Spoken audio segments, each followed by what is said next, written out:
देश तथा विदेशमा रहनुभएका आमा बुबा दाजुभाइ दिदीबहिनीहरूमा आज नेपाल थामी समाजका प्रमुख सल्लाहकार बागमती प्रदेश सदस्य माननीय ठुला थामीज्यूलाई हार्दिक स्वागत गर्न चाहन्छु। धन्यवाद। मान्यज्यू, पछिल्लो चरण तपाईको के छ अवस्था? कतातिर व्यस्त हुनुहुन्छ? पछिल्लो चरण अब बागमती प्रदेशको मान्नेको जिम्मेवारी पाएको छु। अब यो चाहिँ अब कहिले गाउँतिर कहिले हेटौँडातिर हुन्छ। अब यसो कार्यक्रमतिर उपस्थित हुने, सब सल्लाह सुझाव गुनासो सुन्ने, समस्या सुन्ने, सकिन्छ भने त्यसलाई समाधानको उपायतिर लैजाने, यस्तै कुरातिर व्यस्तता छु। अनि मान्यज्यू, नेपाल थामी समाज तपाईँ प्रमुख सल्लाहकार हुनुहुन्छ। नेपाल थामी समाज पहिलाको अवस्था र अहिलेको अवस्था, पहिलाको नेतृत्व र अहिलेको नेतृत्वमा के फरक पाउनु भएको छ त तपाईँले? अब ठिक छ, पहिलाको भन्दा अब तपाईँको अहिले धेरै नै फरक भिन्नता छ। अब कार्यालयको पहिलो कुरो त कार्यालय व्यवस्थित राम्रो गर्नुभएको छ। पहिला अब कार्यालय पनि कता हो के हो अस्तव्यस्त अवस्थामा थियो। जे भए नि अब तपाईँले कोटेश्वर चोकमै कार्यालय राख्नुभएको छ। संस्थालाई आम्दानी त त्यति छैन होला, आम्दानी कसरी जुटाएर म्यानेजमेन्ट गर्नुभएको छ। यो मैले पहिलो कुरो त कार्यालय व्यवस्थापन गरेर थामीहरूको पनि यहाँ कार्यालय रहेछ है भन्ने देखाउनु भएको छ। यसमा म तपाईँहरूको टिमलाई मैले पहिले त हार्दिक धन्यवाद दिन चाहन्छु। पहिला पर अहिलेकोमा अत्यन्तै भिन्नता छ। हुन त समय सान्दर्भिक मान्छे परिवर्तन हुनुपर्छ, समयअनुसार हामी चल्नु सिक्नु पनि पर्दछ। अब पहिलाको साथीहरूले अफिस कहाँ थियो के थियो, अब अहिले त्योभन्दा पनि धेरै तपाईँहरूले सेन्टरमा राख्नुभएको छ। अनि बेला बखतमा मिटिङहरू बोलाउनु भएको छ। सामाजिक मुद्दा, सामाजिक हाम्रो चाहिँ मागहरू के को विषयमा छलफल गर्नुभएको छ। मलाई पनि सल्लाहकारको हिसाबले बेला बखतमा तपाईँले जुम मिटिङमा पनि बोलाउनु भएको छ। अनि कसरी जाँदा ठिक हुन्छ भन्ने खालको कुराहरू पनि गर्नुभएको छ। अर्को तपाईँले यो जुन आजीवन सदस्यको कुरा पनि मसँग राख्नुभएको छ। आजीवन सदस्य हामीले बनाउन सक्यौँ भने र काठमाडौँमा हामीले चाहिँ एउटा चाहिँ संस्थाको भवन निर्माण गर्नु सक्यौँ भने हाम्रो चाहिँ एउटा चाहिँ ठुलो टार्गेट चाहिँ सफल हुन्थ्यो भनेर राख्नुभएको छ। यसमा मेरो एकदम पोजिटिभ छ, म पोजिटिभ छु। मैले सबैतिर रहनुहुने साथीभाइहरूलाई पनि आजीवन सदस्य बन्नुहोस्। अहिले हिजोको जस्तो जमाना छैन। अहिले भ्रष्टाचार, मान्छेले कति पैसा उठायो, काम के गर्यो, के काम गर्यो, कति खायो, कति ब्याङ्क ब्यालेन्स गर्यो, टुकाटुक बुझ्नु सक्ने माध्यम पनि छ। भ्रष्टाचार हिजो चाहिँ अब तपाईँको चाहिँ यो कुराहरू थाहा पाइँदैन। कसैले अब कताबाट केही तपाईँको 2-4 हजार पैसा जम्मा गरे पनि त्यो कता के उद्देश्यले जम्मा गर्यो, कता के गर्यो भन्ने खालको हुन्थ्यो। अहिले तपाईँहरूले पोहोरकै पनि त्यही भूमिको प्रवाहको पनि तपाईँहरूले जुन पैसा उठ्यो र यति खर्च गऱ्यौँ भनेर तपाईँहरूले तत्काल त्यो चाहिँ फेसबुकमा पनि हाल्नुभएको थियो। हो त्यस्तै चाहिँ हुनुपर्छ भनेर म यहाँहरूलाई सल्लाह सुझाव दिन चाहन्छु। किनभने मान्छेलाई चाहिँ यो जुनसुकै काम गर्दाखेरि पहिलो कुरो चाहिँ हामी आर्थिकमा क्लियर हुनुपर्छ। मान्छेले गेजो गर्ने, मान्छेले चाहिँ यो विभिन्न किसिमको झै झगडा निकाल्ने, मनमा आत्मामा चाहिँ विभिन्न किसिमका चाहिँ असन्तुष्टहरू जन्माउने, यी सबै चाहिँ मलाई लाग्छ यो आर्थिकको कारण हुन्छ। कुनै पनि संस्थाको तपाईँको वित्तीय विवरणहरू राम्रो राख्नु पर्दछ। त्यसको चाहिँ आर्थिक लेखाजोखा, वार्षिक प्रतिवेदनहरू के छ त्यो राम्रो क्लियर हुनुपर्छ। संस्थाको उन्नति प्रगति के छ त्यो राम्रो हुनुपर्छ। संस्थाले आजसम्म ऋण गरी चलाएको छ कि धन पैसा कति छ त्यो एकदम तुरुन्तका तुरुन्त तपाईँहरूले चाहिँ वर्षै पछि तपाईँहरूले त्यो आम्दानी खर्चको विषयमा तपाईँहरूले अडिटिङ गराउनुपर्छ, सार्वजनिक गर्नुपर्छ। तपाईँहरूको कम्युनिटीमा पहिला कम्युनिटीमा सार्वजनिक गर्नुपर्छ, त्यसपछि तपाईँहरूको चाहिँ बाहिर ल्याउनुपर्छ सबैतिर चाहिँ। अनि त्यसपछि त सञ्चार माध्यममा फेसबुकमा तपाईँ हाल्न सक्नुहुन्छ। अनि न मान्छेको चित्त बुझ्छ, यसले ठिकै काम गरेर रहेछ, आर्थिक सहयोग हामीले गर्नुपर्ने रहेछ, यो आजीवन सदस्य बन्नुपर्ने रहेछ भन्ने पनि मान्छेको चाहिँ मनोबल बढ्छ। त्यसले पनि बन्छ र हाम्रो चाहिँ एउटा चाहिँ सङ्गठन मजबुत हुन्छ र आर्थिक पाटोमा हामी बढी चाहिँ मजबुत भयौँ भने तपाईँको जुनसुकै काम गर्न सकिन्छन् भनेर चाहिँ मैले यहाँहरूलाई यही चाहिँ सुझाव दिन्छु। परिवर्तनको सङ्घारको जगमा बसेर विधान बनाउनु भएको छ, यसमा पनि मैले धन्यवाद दिन चाहन्छु। अर्को अधिवेशन सम्पन्न भयो। अध्यक्षज्यूले भन्नुभयो महासचिवको साथ छैन, मलाई अन्य साथीहरूको पनि साथ भएन, उहाँहरू हिजो चाहिँ यसरी चाहिँ लाग्नुभयो, चाहिन्छ म जसरी महासचिव हुनुपर्छ भन्ने मोरा चाहिँ उहाँहरूको व्यक्ति थियो। अहिले मलाई पछिल्लो समयमा सहयोग भएन। पार्टीगत आस्था आफ्नो फरक फरक विचारहरू हुनसक्छ, पार्टीगत विचारको हिसाबले नमिलेको हो कि पार्टी त आज हामीलाई मात्र लागेको छैन, नेपालको चाहिँ तपाईँको पाउने 3 करोड मान्छेलाई पार्टी लागेको छ। पार्टी आफ्नो आफ्नो ठाउँमा छ। सामाजिक मुद्दामा हामी जुटौँ, मेरो यही कुरा हो। यही सामाजिक न्याय र असमानताको निमित्त हामी लडाइँ लड्दै आएको हो। हामीहरूको शिक्षा, स्वास्थ्य, रोजगारी यी सबै ग्यारेन्टी गर्न आजसम्म हामीले गुमाएका चिजहरू पाउनको लागि, आजसम्म देशले नचिनेको परिस्थितिहरूलाई चिनाउनको निमित्त हामी सामाजिक मुद्दाको लागि छलफल गरौँ। केन्द्रमा हामीहरूको चाहिँ भवन बनाउने भन्ने खालको कुरा आएको छ, जग्गा प्राप्त गरिसकेको रहेछ। त्यो पनि अस्ति पोहोर मैले भौली घुमेको पर्व जाँदा त्यहाँको चाहिँ मेन मान्छेसँग चाहिँ छलफल भयो। उहाँले सबै कुरो चाहिँ सबै जात जातिहरूको त्यहाँ दिएको पनि रहेछ। अब हाम्रो थामी कम्युनिटीलाई पनि देखाएर दिएको रहेछ, यहाँ जे गर्ने जे बनाउनुहोस्, यो सबैलाई दिएको रहेछ, त्यहाँ सबैले बनाएको रहेछ। अब हामीले काठमाडौँमा जग्गा किन्नुलाई 2-3 ठाउँ अध्यक्षज्यूले भन्नुभयो र हेर्नु पनि गयो, एकदम महँगो छ, केन्द्रमा जग्गा किन्नु सकिँदैन, हामीहरूसँग आर्थिक पनि छैन। अब त्यो त्यहाँनिर हामीले जग्गा पायौँ र त्यहाँ हामीले भवन वा सङ्ग्रहालय के सकिन्छ, अब भवन निर्माण गर्न सक्यौँ भने त्यो पनि ठुलो उपलब्धि हुनेछ। अर्कोतर्फ अब हामीले यो लेखेको जति छ यो चाहिँ सिलोके पालाखेलाई पनि हामीहरूको बिचमा सबै जिल्लामा पुग्नुपर्छ, प्रशिक्षण दिनुपर्छ, कसरी दिने कसरी जाने, यसमा सबैको सरसल्लाह गरेर या काठमाडौँमा गर्ने या त्यही जिल्लामा जाने हामी सँगै लागौँ, सँगै गरौँ। तपाईँहरू आउनुहोस्, तपाईँहरूको सरसल्लाह बमोजिम गरौँ। अब एकले अर्कालाई सहयोग गरेर झैझगडा गरेर तमसा देखाएर चाहिँ हुँदैन जस्तो मलाई लाग्छ। अर्कोतर्फ जिल्ला केन्द्रमा जिल्लामा पनि बन्दैछ, अर्को चाहिँ दोलखाले मात्रै सबै लग्यो भन्ने खालको एउटा किसिमको भान साथीहरूलाई भएको हो कि न।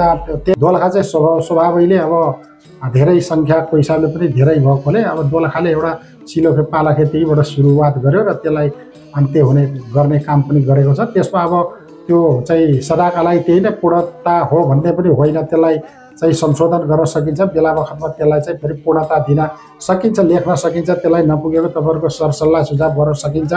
त्यसलाई चाहिँ अझै हामीले लेख्नु त लेख्यौँ, त्यो पुस्तक लेखेर मात्रै हुँदैन, व्यवहारिक प्र्याक्टिकल र थ्योरिकलमा हामीले यसलाई चाहिँ जिल्लाभरिका चाहिँ गुरुहरू र जिल्लामा त्यो चाहिँ प्रशिक्षणको कार्यक्रम चलाउनु पर्छ जस्तो मलाई लाग्छ।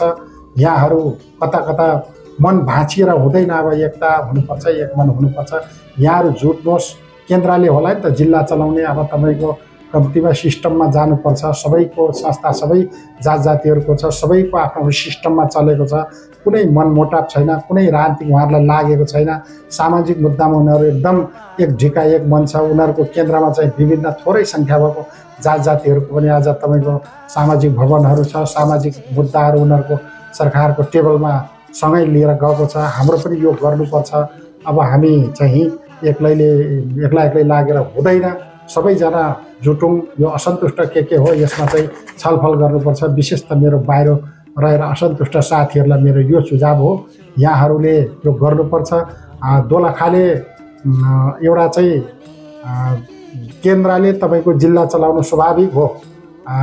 जिल्लामा गतिविधि के हुन्छ, विकासे कामहरू, स्थानीय सरकारसँग के तपाईँहरूले माग गर्न सक्नुहुन्छ, त्यो माग बमोजिमको सरसल्लाह सुझाव अध्यक्षले केन्द्रले दिनुपर्छ। केन्द्रको आवश्यकता परेको खण्डमा केन्द्रको टिमले तपाईँहरूलाई त्यहाँ चाहिँ मुद्दाहरू समाधान गरिदिने, सामाजिक न्यायहरू चाहिँ का कुराहरू चाहिँ गरिदिने भयो भने अझ उत्तम हुन्छ होला। आउनुहोस् तपाईँहरू। दोलखालाई के गल्ती कमजोरी गरेको हुनसक्छ, गल्ती कमजोरी केही भएको रहेछ भने अझै थप घट गर्न सकिन्छ। अब तपाईँको दस्तावेजहरू चाहिँ सदाका लागि यो चाहिँ सदाका लागि यो फलाम हो, यो चाहिँ केही गर्नु सकिँदैन भन्ने अर्थ लाग्दैन। दस्तावेजहरू चेन्ज गर्न सकिन्छ, बनाउन सकिन्छ, थप्न सकिन्छ, घटाउन सकिन्छ, कसैलाई हटाउन सकिन्छ, कसलाई राख्न सकिन्छ। यो तपाईँ हामी बिचले गर्ने हो।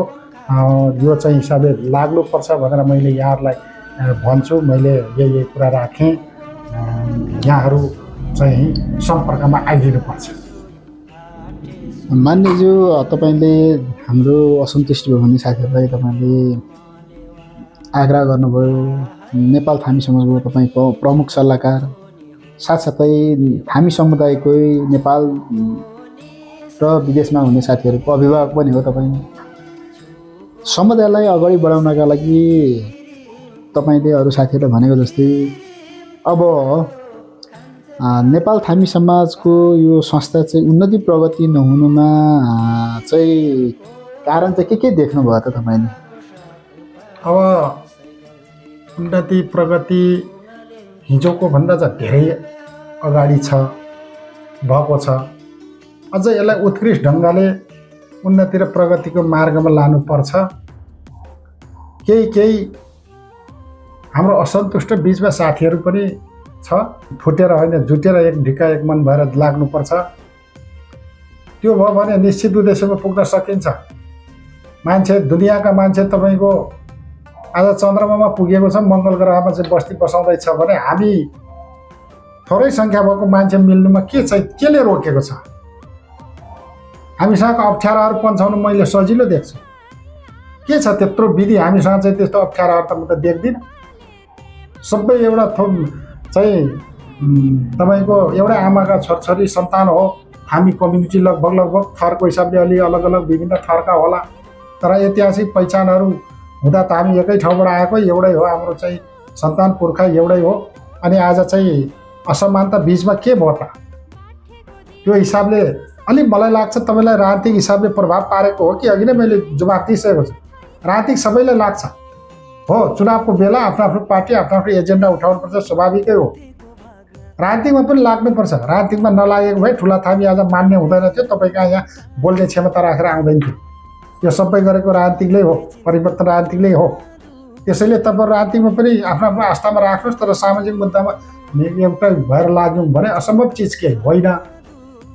यो विविध हिसाबले एकले अर्काको सानो इगोको हिसाबले अलिकति हामी बिचको चाहिँ एकता नभएर अलिकति समाजमा काम गर्नु कठिनाइहरू आएको छ, विद्यमान एकदमै हो। यो चाहिँ यहाँहरूले एउटा यतिखेर यहाँहरूले चाहिँ थामी कम्युनिटीले विभिन्न चाहिँ योजनाहरू बनाएर मान्नेहरूलाई दिने, सङ्घमा हाम्रो एउटा टोली जाने, प्रदेशमा चाहिँ एउटा टोली तयार गरेर यो हाम्रो योजना चाहिँ चाहियो, लौ हजुर दिनु पऱ्यो भनेर चाहिँ तपाईँको चाहिँ जाने बेला, तपाईँको चाहिँ योजनाहरू ल्याउने बेला अनि हामी बिचमै चाहिँ द्वन्द्व सिर्जना गरेर त म त राम्रो देख्दिनँ।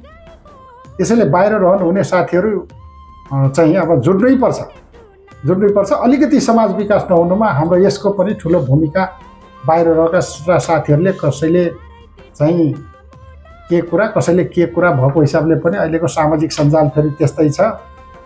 अब त्यो हिसाबले पनि अलिकति समाजमाथि नआएको हो जस्तो मलाई लाग्छ। अब बिचमा चाहिँ महाधिवेशन भएपछि मुद्दा भयो, दुनियाँ भयो, तपाईँको एकले अर्कालाई तपाईँको तथा नाम गाली गलैजा विभिन्न किसिमको बोलाचालदेखि विभिन्न भयो। अब यो यी सबै कुराहरूलाई अब चाहिँ भुलिदिनुहोस्, साथीहरू आउनुपर्छ। यो भयो भने यो समाजमा कुनै अप्ठ्याराहरू हुँदैन, बाधाहरू हुँदैन, समाज विकास हामीले राम्रो तरिकाले लान सकिन्छ, निश्चित गन्तव्य र उद्देश्यमा पुग्न सकिन्छ। धन्यवाद मान्यज्यू। आजका प्रमुख अतिथि हुनुहुन्थ्यो नेपाल थामी समाजका प्रमुख सल्लाहकार बागमती प्रदेशका माननीय ठुला थामीजीलाई। आजको महत्त्वपूर्ण समय दिनुभएकोमा धन्यवाद दिन चाहन्छु। यहाँलाई धेरै धेरै धन्यवाद। यहाँले समय दिनुभयो, तपाईँको चाहिँ स्टुडियोमा आएर मैले अब आफ्नो कुराहरू राख्ने मौका अवसर दिनुभयो। अब यो चाहिँ आज यो प्रत्यक्ष रूपमा हेरिराख्नुभएका, यो चाहिँ च्यानल हेरिराख्नुभएका सबै देश विदेशमा रहनुहुने हामी बन्धुहरू, आमा बुवा, दाजुभाइ, दिदीहरू, बहिनीहरू सबैमा हार्दिक ज्ञान अभिवादन व्यक्त गर्न चाहन्छु। अब यो थामी कम्युनिटीले सारेका मुद्दाहरू छ, जो त्यसमा चाहिँ आजीवन सदस्यका कुरा र केन्द्रमा भवन बनाउने कुरा छ, जिल्लामा भवन बनाउने कुरा छ। यसमा सबैको साथ सहयोग रहनुपर्छ। बागमती प्रदेशको तर्फबाट मैले पनि सकेको सबै कुराहरू के सक्छु त्यो गर्न तयार छु। देश विदेशमा रहनुहुने युवाहरूले पनि सामाजिक मुद्दाको लागि एकढिका हुनुहोस्, एकमत हुनुहोस्, सही कुरा राम्रो कुरो विश्लेषण गरेर लेख्ने बानी बसाउनुहोस्। सक्नुहुन्छ भने आर्थिक सहयोग पनि डाइरेक्ट तपाईँको थामी कम्युनिटीको चाहिँ खातामा जाने गरी सङ्कलन गरिदिनुहोस्, आजीवन सदस्य बनिदिनुहोस्। समाज भनेको यस्तै हिसाबले माथि आउने हो। हिजो तपाईँको बुढा पुर्खाहरूले खाइ नखाइ यो चाहिँ संस्था हुर्काए, यहाँसम्म ल्याए। आज हामी दिनदिनै अब हामीले धेरै कुरा बुझेका छौँ, पढे लेखेका छ। अबको भावी पुस्ताले पर्सि यसलाई चाहिँ अझ चाहिँ उत्कृष्ट नमुनाको रूपमा बनाएर जानेछ। अहिले एकअर्कालाई खैरो खन्ने, दुर्या गर्ने, गाली गर्ने, खुट्टा तान्ने काम नगरौँ। सबै सामाजिक मुद्दामा सबैको साथ सहयोग चाहिँ एक मन एक ढिका भएर लागौँ भन्दै मैले यहाँहरू र यो सबै हेरिरहनुहुने साथीहरूमा हार्दिक धन्यवाद दिँदै म बिदा हुन्छु। हवस् त, धन्यवाद।